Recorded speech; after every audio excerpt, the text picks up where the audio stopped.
Hello, good afternoon. Welcome to Joy News Today. We're coming to you live from our studios in Kokomlemle. We're on DTT because we're free to on DSTV channel 421 and Go TV channel 125. We are your home of independent, fearless, and credible journalism. Coming up this afternoon, policy think tank Imani Center for Energy and Education security analyst Professor Kwesienin heads the Supreme Court to challenge the constitutionality of the removal of some members of the public service from office by the president. We have details of that suit shortly. Also this afternoon, expect power outages during peak hours. That's according to the Electricity Company of Ghana, citing increased demand on its transformers, causing blown fuses and broken conductors. I keep saying there is no doom so, but everybody wants to stay with the fact that there's doom so. If there's doom so, that means there's a generational gap. More than 3,000 school children in the Binduri District lack a desk for teaching and learning. This afternoon, there's an urgent call for government and corporate organizations to step in to resolve the issue. My name is Aisha Ibrahim. We're also live on Facebook, YouTube, Instagram, and X Spaces via Joy News on TV. My personal handle is @Denana Aisha. Please do stay for details.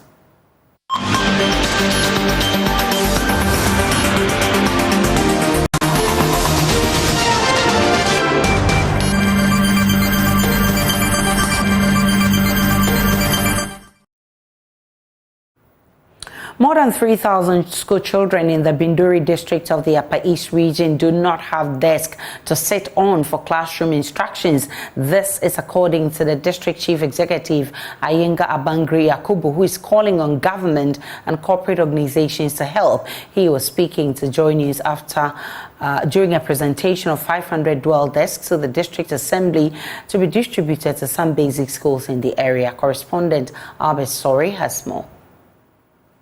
The Binduri district of the Upper East region is one of the new districts created in the year 2012. Before then, it was part of the Boko municipality. As a growing district still trying to get all its structures in place, the education sector here is lagging behind the older districts of the region. Many of the basic schools here lack furniture, and the school children have to either sit on the bare classroom floors or improvise in some other ways to sit for lessons.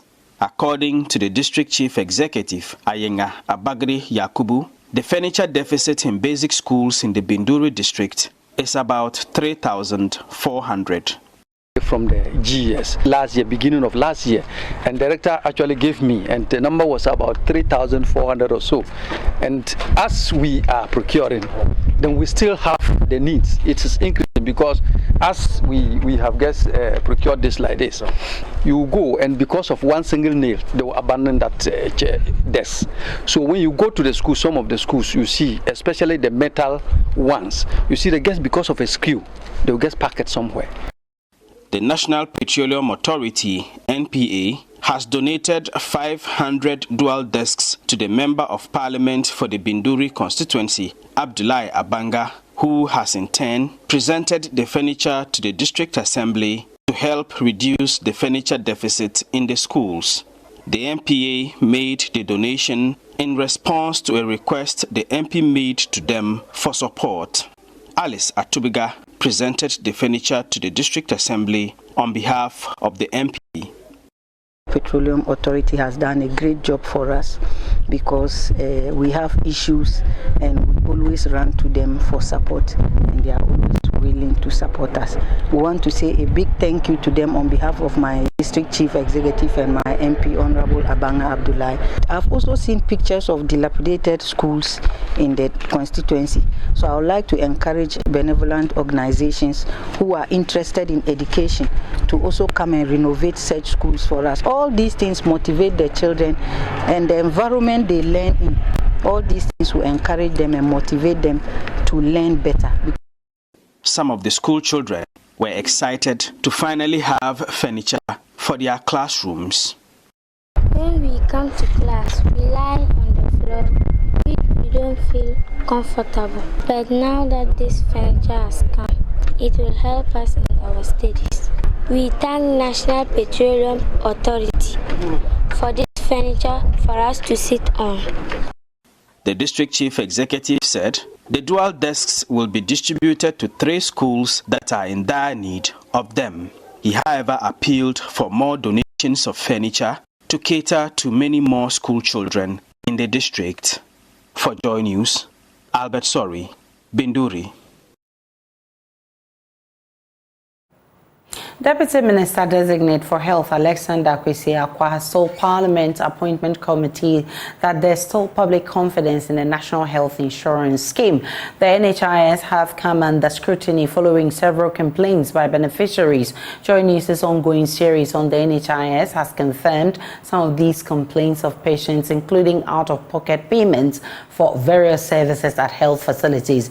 The matter came up strongly at the vetting of the Deputy Minister Designate for Health, Alexander Arquah, and my colleague James Aveji joins us via Zoom with more on this. Aveji, what has been the Minister Designate's response to this query?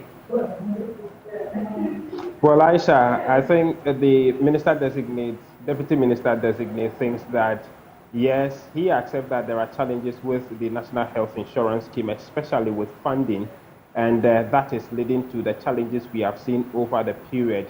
He was of 2 views. One, that there is the need to rethink about the funding of the health insurance scheme. He is proposing that there needed to be a conversation about what he calls co-funding, where there will be some specific amount of money that would be imposed on users to pay out of pocket, where will not be charged varied amounts of money. You know that if you are using the health insurance scheme and you go to the hospital, you are expected to pay this specific amount of money, where beneficiaries would not go to the hospital and be surprised by the amount of money they are paying. So he is proposing that there needed to be a conversation about co-funding as well. Apart from that, he believes that there's been enough confidence in the insurance scheme. He talks about the fact that he has experienced a patient drive into a health facility in a Range Rover, but still holding the health insurance card, and that is what he's been admitted to the hospital to before opting for paying for his treatment. And so he believes, despite the challenges, there's still that level of confidence in the National Health Insurance Scheme. There was the issue about dialysis. How did he respond to this? Yes. Well, James Aveji is our man in Parliament. He's been monitoring the vetting for us, and he brought us details of how the Deputy Health Minister Designate has been responding to issues concerning the fixing of the NHIS. Aveji, if you're back, the question about dialysis treatment came up. What has been the response of the Deputy Minister Designate?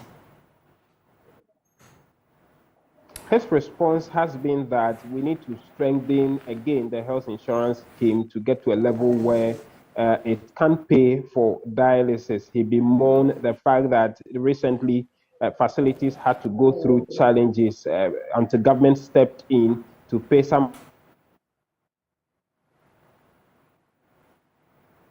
All right, so we lost James Aveji there, but essentially he's been talking about the Deputy Health Minister Designate, who's been facing the Appointments Committee and who's been explaining how they intend to fix the problems and challenges facing the National Health Insurance Scheme. Let's move on to other stories. And the Electricity Company of Ghana, ECG, says there may be power outages in some parts of the country.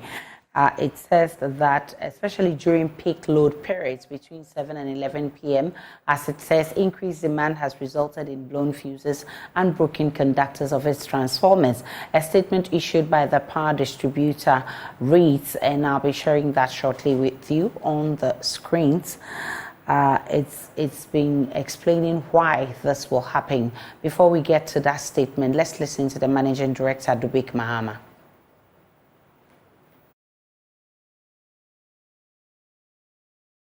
I know the engineering team puts out these these notices. If your customers are saying, if my customers are saying they didn't get them, then I'm sorry.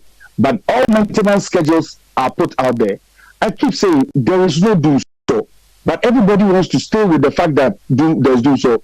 If there's do so, that means there's a generational gap or there's a generational problem. But we keep repeating. We can now see the statement that was issued by the ECG. It's coming up shortly on your screens. The Electricity Company of Ghana wishes to inform our cherished customers, the general public, that so far 630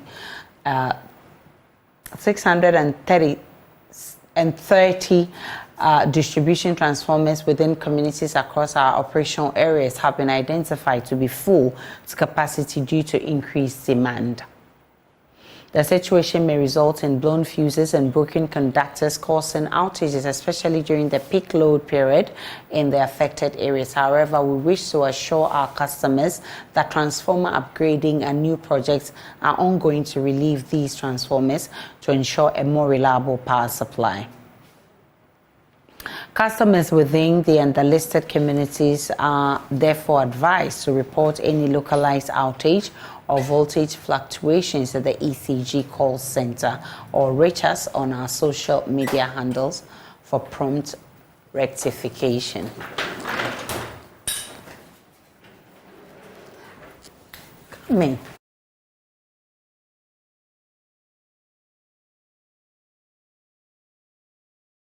We're still live on Joy News today. We'll take a break. We'll be back with more.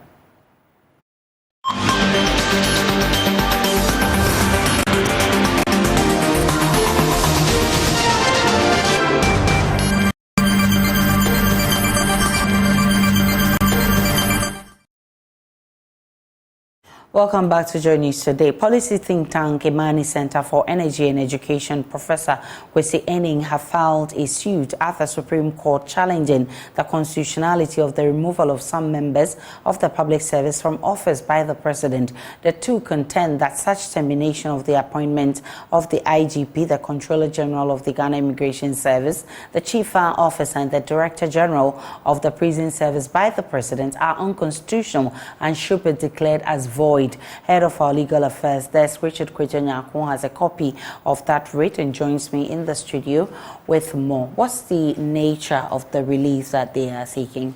So, Aisha, the plaintiffs in this action, Imani Center for Education and Policy, Professor Kwesi Enning, have invoked the jurisdiction of the Supreme Court that upon a true and proper interpretation of some provisions of the Constitution, the President has no authority to terminate or remove from office of the GIS boss, the Inspector General of the Ghana Police Service, and then the Director General of the Ghana Prisons, unless only upon stated misconduct or stated misbehavior, and establish against these office holders or incapacity to perform their functions of office by reason of infirmity of mind or body, and then unless by death or retirement. And so that the President of Ghana, upon assumption of office, has no power to make fresh appointments to such offices, that upon a change in government, the succeeding President has no such powers to remove or terminate the appointment of such office holders. So their contention keenly is that such office holders belong to the public services and want a consequential order from the Apex Court to restrain the President from embarking on such an enterprise. But the Constitution empowers the President to actually appoint these people. So why are they challenging the removal of same people who were appointed by the President? Well, so they make that point that the Constitution and other relevant laws empower the President to appoint such office holders. There is a notable silence on the procedure for their removal or termination of their appointment, and the President throughout the Fourth Republic have taken advantage of that to remove such persons. And so that is really their contention. And are they citing examples of some of these things, the reason why they see the need to actually challenge it? So, Aisha, let me run you through a plethora of some of the examples they cite. They said that in 2017, the then Director General of the Ghana Prison Service, Emmanuel Yao Ajato, was asked to proceed on leave at the age of 54, and subsequently another was appointed in his stead. Similarly, Madam Elizabeth Ajay, then the Controller of the Ghana Immigration Service, was in 2011 removed from office by the then President, His Excellency John Evans Attamas, at a time when she was not also of the age of retirement. In the police service also on the 21st of January 2001, Mr. Peter Namfuri, the then Inspector General of Police, was removed from the office of the Inspector General of Police and by extension, the Ghana Police Service by the newly elected president at his time, His Excellency John Ejekum Kufuor. And then in 2009, the then Inspector General of Police, Patrick Kwatia Champong, was removed as Inspector General of the Police by extension, the Ghana Police Service by the freshly elected president, John Evans Satamels. So the time of Patrick Kwatia Champong's removal from office, he was 58 years of age, they contend. And they say that there was no reason assigned for the removal of Patrick Kwatia Champong. They also make mention of during John Dramani Mahama's time that on the 1st of February 2013, he instructed the then Inspector General of Police, Paul Teriakwe, to proceed on leave, and the president consequently appointed Mohammed Al-Hassan to act as the Inspector General of Police at a time when Paul Teriakwe was not due for retirement. Again, on the 22nd of July 2019, the President of the Republic demanded the then Inspector General of Police, David Asantia PhD, to proceed on leave despite not having attained the age of retirement. They conclude that in August 2021, James Opombuenu, who was a then Inspector General of Police, was asked to proceed on leave, and the current Inspector General of Police, Dr. George Akufu-Dampare, appointed in his stead. And so these are the chronicles they have detailed in the suit that is pending at the Supreme Court. It was filed yesterday, and so we are waiting for when the Supreme Court will slate the date for the hearing of this case. Right, we will follow up this and bring you updates on the story from the Supreme Court as it unfolds. Let's get on to other stories. The Managing Director of the Water Company Limited, Clifford Brymer, says work on the Yendi Water Project has not commenced because of delays in approval. According to him, they had selected the contractor to begin work, but that has not been done because there hasn't been clearance. Dr. Clifford Brymer was speaking when he led a team to the Gbewa and the Yagbon palaces to update the chiefs on progress on the Yendi and Damango water projects. The Yendi Water Project, which will be financed by the Indian Exim Bank at a cost of $30 million, is aimed at providing the people of Yendi municipality and its environs with 15,000 cubic meters of water daily. Sod was cut in 2020 for work to begin, but after 4 years, that is yet to be done.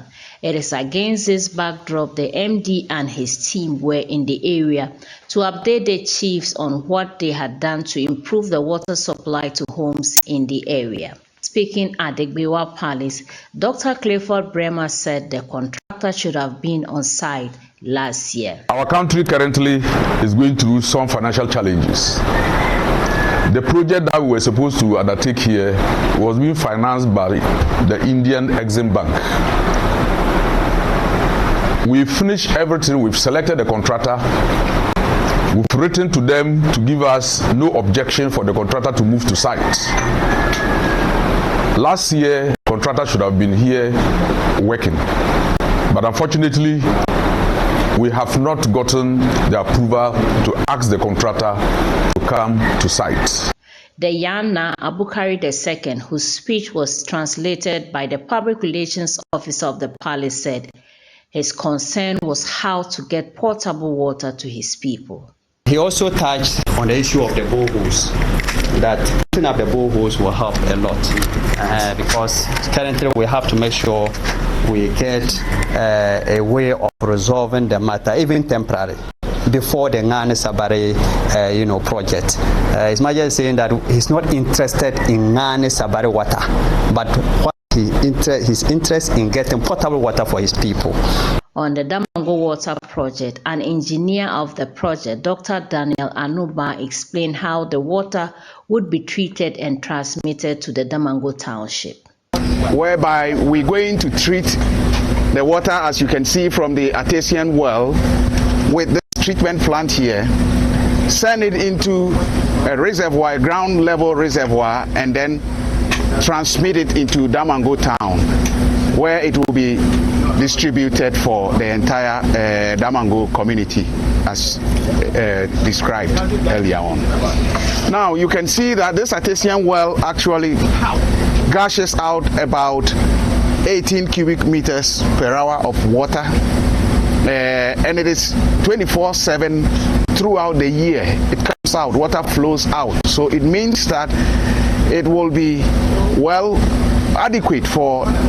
almost adequate for the entire Damongo community.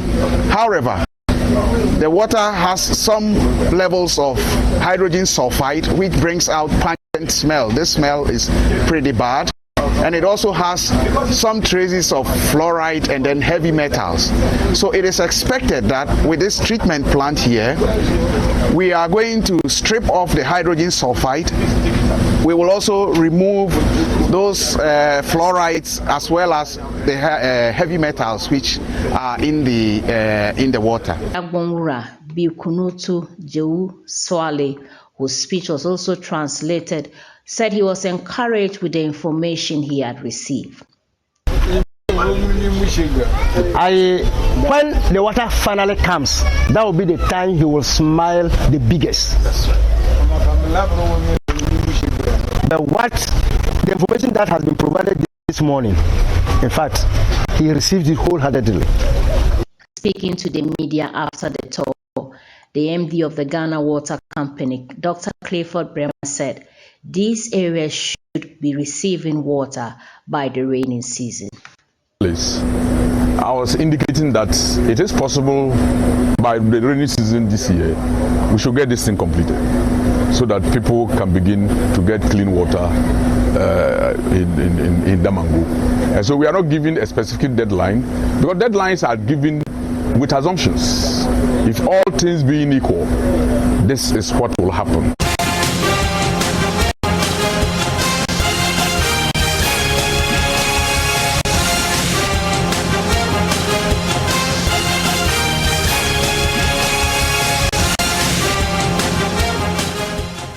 And on your election headquarters, flag bearer of the National Democratic Congress, John Dramani Mahama, has promised to establish a commission of inquiry to investigate looted Gand and state lands. The commission, according to Mr. Mahama, will make recommendations on what the government should do on the issue. Mr. Mahama is unhappy with the diversion of unused state lands to private individuals when the laws of the country states otherwise. Nanaya Ojima was at the Greater Accra Regional House of Chiefs, where the former president made the promise and has filed this report. The basic resource for development. Over the years, access to lands in some areas have resulted in chaos. Flag bearer of the NDC, John Mahama, who is worried about Galand issues, has revealed willingness to find lasting solutions to the problem. The issue of lands is a very disturbing issue. It's a vexed issue, and it raises a lot of emotions. And so for the last time, when NDC comes into office, we're going to set up a commission of inquiry on Ga lands to make recommendations on what government should do in respect of Gadangbe lands. And at the same time, it will also investigate looted state lands, because the chiefs and people of Ga, Dangbe gave land to governments for specific projects. If government is using those the land for those projects, there's no problem. So Parliament is working is Gadangbe land, the Supreme Court is working is Gadangbe land, the airport is there, we all are using it, we're flying in and out. But where government is not going to use the land anymore for the purpose that it acquired the land, the rule is simple. It says give it back to the owners. And so we have to get a commission of inquiry in and investigate those who have taken those lands. Because you go and see lands that government is no longer using. Private people have bought them and are building all kinds of edifices on them at the expense of the traditional people. Issues of encroachment of regional boundaries were brought up by the traditional rulers. The former president finds this worrying, but assured the matter will be referred to the Ministry of Lands and Natural Resources if voted into power. There are several regions where we are having skirmishes because other regions are encroaching into other regions. And so it's something that the Ministry of Lands and Natural Resources will take up seriously, so that we do the demarcation properly. Everybody knows where their land ends and where somebody else's begins. Because this is a cause of violence. In many areas, we've seen people lose their lives because of the skirmishes between traditional areas about whose land is which. For Joy News, Nana Yaojima, Greater Accra Region.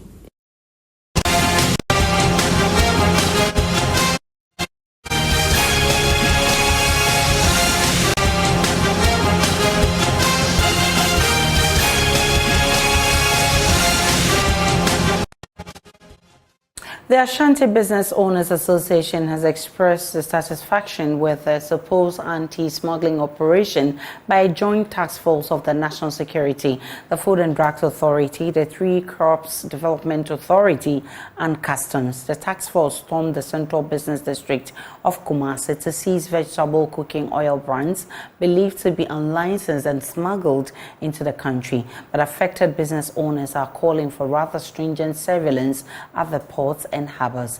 Emmanuel Bright Kwako has more. Combed retail shops in the Central Business District of Kumasi for unlicensed and smuggled vegetable cooking oil products. The armed men moved from one retailing shop to another and seized products worth millions of Ghana cedis, including Global, Diana's, Special and Roach vegetable cooking oils. At least 4 brands were confiscated by the task force. The task force claimed to be executing the joint mandate of the Food and Drugs Authority, Customs Division, Three Crops Development Authority, and the National Security. Dr. Paul Amenin is the coordinator of the task force. PZ market. You call on you who say product be your friend Roach. So Roach product you 2 brand Baku free Malaysia, Baku su free Indonesia. Near free Malaysia near register, near free Indonesia near register. But the same brand. When we visited the market, we realized there is a clone of one of the cooking brands known as Roach. It is originally produced in Malaysia, but the clone is from Indonesia, which is not licensed. Oils are used for various products, so we are concerned about the type of oil this is.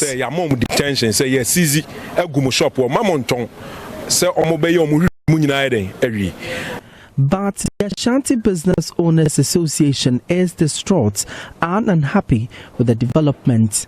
A member of the group, Oseya Koto, says at least 20 gallons of the products were seized at his shop.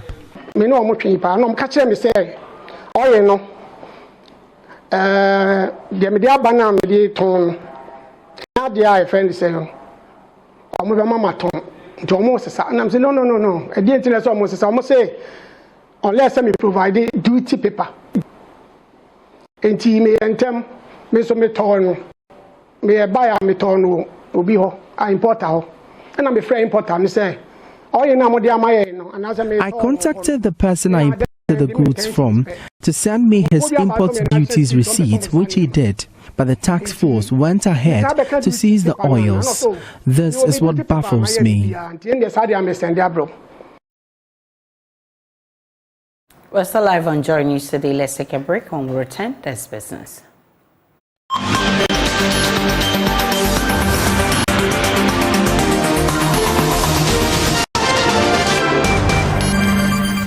Good afternoon and welcome to the business segment on Joy News today with me, Pius Kojo Baka. The government, through the National Communications Authority, is in talks with the Gambia and Benin to roll out the free roaming services. This will mean that Ghanaian businessmen, tourists and other traders traveling to these countries won't be required to pay additional services for data or any other mobile services. Speaking at a Platinum Night event to welcome telecommunications service provider Telecel onto the domestic market, Vice President Dr. Mahmoud Baumia said this will ensure businesses among these countries become successful when they operate. This roaming service is part of a broad ECOWAS initiative aimed at connecting member countries digitally with ease. According to Vice President Dr. Mahmoud Baumia, government has been able to reach an agreement with neighboring Togo to roll out free roaming services on all networks in both countries, and at the moment, the National Communications Authority is in the process to sign a similar agreement with Benin and the Gambia. The Vice President therefore urged the Telecel to ensure affordable and quality services, as government will provide all the necessary support. Although adopted in 2016, Ghana's free roaming services agreement with Cote d'Ivoire in June 2023 presents the first such arrangement. Ghana has also signed an agreement with Togo to begin free roaming services between the two countries this year. The National Communications Authority is also engaging Benin and the Gambia to establish similar free roaming bilateral agreements. Chief Executive of Telecel, Patricia Obunai, told Joy Business that the takeover of Vodafone has been strategic to ensure a competitive market for the Ghanaian consumer. Telecel has been very clear that they are here to drive disruption, so they're bringing a lot of innovative solutions. In the end, it's about the network and giving customers a great experience on the network, so they are committed to investing in that network. And I think the second thing is about how we deliver customer experience. It's one thing that everybody complains about, and they've been very clear on how they believe will make a difference in Ghana, especially to our fixed broadband customers. You know how it feels like. And I think the third is in financial inclusion, but doing it digitally. So you will see a lot of changes in the way we deliver solutions when it comes to financial inclusion as well. The Platinum Night event was a platform for the new company to engage stakeholders in the industry and policymakers on the planned rollout of the Telecel service. An international court hearing the almost $400 million tax charge against Tullow Oil by the Ghana Revenue Authority should give a ruling by the middle of this year. That's according to Tullow Oil, which took the case to the court in London. George Yafe has more. The court in London is looking at coming out with its judgment on this case after hearing all the parties involved. Tullow Oil took this action to the International Court after raising some concerns about the almost $400 million tax charge by the Ghana Revenue Authority. The authority claims it took this action after reviewing Tullow's operations since 2021 and realized that this amount of money is due to be paid to the state. The Ghana Revenue Authority insists it stands by this assessment and that Tullow Oil should be paying this amount of money to the government of Ghana in the form of taxes. But Tullow Oil, on the other hand, is contesting this assessment. It will be interesting how the outcome of this case could impact on the operations of Tullow Oil going forward. It has already posted a loss of more than $100 million in its operations for last year due to some accounting treatment of its dealings in the Chineboa and Yarantome 10 oil area here in Ghana, and how that affected its business for 2023. Tullow Oil is not the only company, as the Ghana Revenue Authority is going after other multinationals in the oil space here in Ghana for some taxes that they failed to pay to the state over the years, covering their operations in the country. That'll be all for now. I am Pius Kojo Baka. More business stories for you at 1 p.m. on the Marketplace. Sports is next. Time now to bring you sports on Joy News today with me, Muftao Nabila Abdullah. Ghana's Abeku Jackson has won a bronze medal in the ongoing African Games in the swimming event. He won the bronze medal, finishing third in the swimming that took place at the Boteman Sports Complex a couple of hours ago. The final, which happened last night, was called off because of a false start. And this meant that the swimming had to take place again. However, the rule says that those who decided to get into the water and swim despite the false start, if they decided not to compete again today, what it means was that the time they made yesterday, or the times they made yesterday, was recognized. So Abeku Jackson, despite swimming today and winning the race, he was still given a bronze medal. He's been speaking about the sacrifices all Ghanaian athletes are putting in to ensure that the country succeeds in this year's African Games. me, I'm excited for Team Ghana in swimming. I'm excited for all the athletes in swimming because I got to train with them a week or two before the competition, and I know for sure every athlete here is training and giving their best. I know the sacrifices that every athlete, even without being in swimming, whether it's weightlifting, whether it's boxing, whether it's football, I know the sacrifices each athlete has to go through, and the discipline and the training and the toughness that comes with that, as long as and also the pressure. And I would like to say that every athlete in Ghana, I'm proud, be it what the result is, because I know how much effort he puts into it, and I'm just happy to be here to put it. Yeah, of course, the fans are important. For us, the fans are important, especially because they're host nation. And just hearing the crowd shouting my name, even while swimming, hearing the crowd shouting my name, I know I'm getting closer to something and pushing forward. And the main goal is to hear the national anthem being played for Ghana and to stand on the podium and to know that you did your best for your country and raise the country's flag high. Yeah, for me, this is always a stepping stone. I mean, it's good to have competitions before the main Olympics. It's good to have African Games, World Championship. I recently just came back from World Championship. Before World Championship, I had a different competition. It's been back-to-back competitions, and it's the way forward, because the more competition, the more experience, the more you're getting into for the main goal Olympics and to qualify for the Olympics. I mean, like I said, it's a stepping stone. After my first All-African Games, I was in Morocco. I managed to be in the finals, top 5, top 4. I was 5th and 4th in individual events, and now it's a stepping stone. Now I'm on the medal podium. Who knows what the next All-African Games will hold for me? But then again, it's exciting to be here. It's exciting to be in the host nation. It's exciting to hear the fans shout for you. It's exciting to hear everyone behind you and supporting my family, my friends, and I just want to say thank you. Not necessarily. For me, I still give my best, because be them being there or not there, for me, swimming my own race, and for me, it's to keep winning and keep winning. Be it whoever is there, it's just to swim your own race and give your best. It's always to drop my time. It's always to get into my personal best, drop my time, move forward, qualify for the Olympics, and make my nation proud. The next step for me is to go back to training, see what went wrong, be it medal, 2 medals, 3 medals. There's always something. There's always room for improvement. So I'm going to go back, improve, work on everything I can, and give my best. So far, Ghana has 5 medals in the ongoing African Games. Abeku Jackson holds 2, silver and bronze, and Winifred Ntumi in the weightlifting won 3, gold, silver, and bronze. That is your sports for now. We do have more sports stories on myjoyonline.com. We appreciate your time. And that's how we wrap up the bulletin this afternoon. My name is Aisha Ibrahim. Log on to myjoyonline.com. There's more of the news and updates of all the developing stories. Do enjoy the rest of our programs.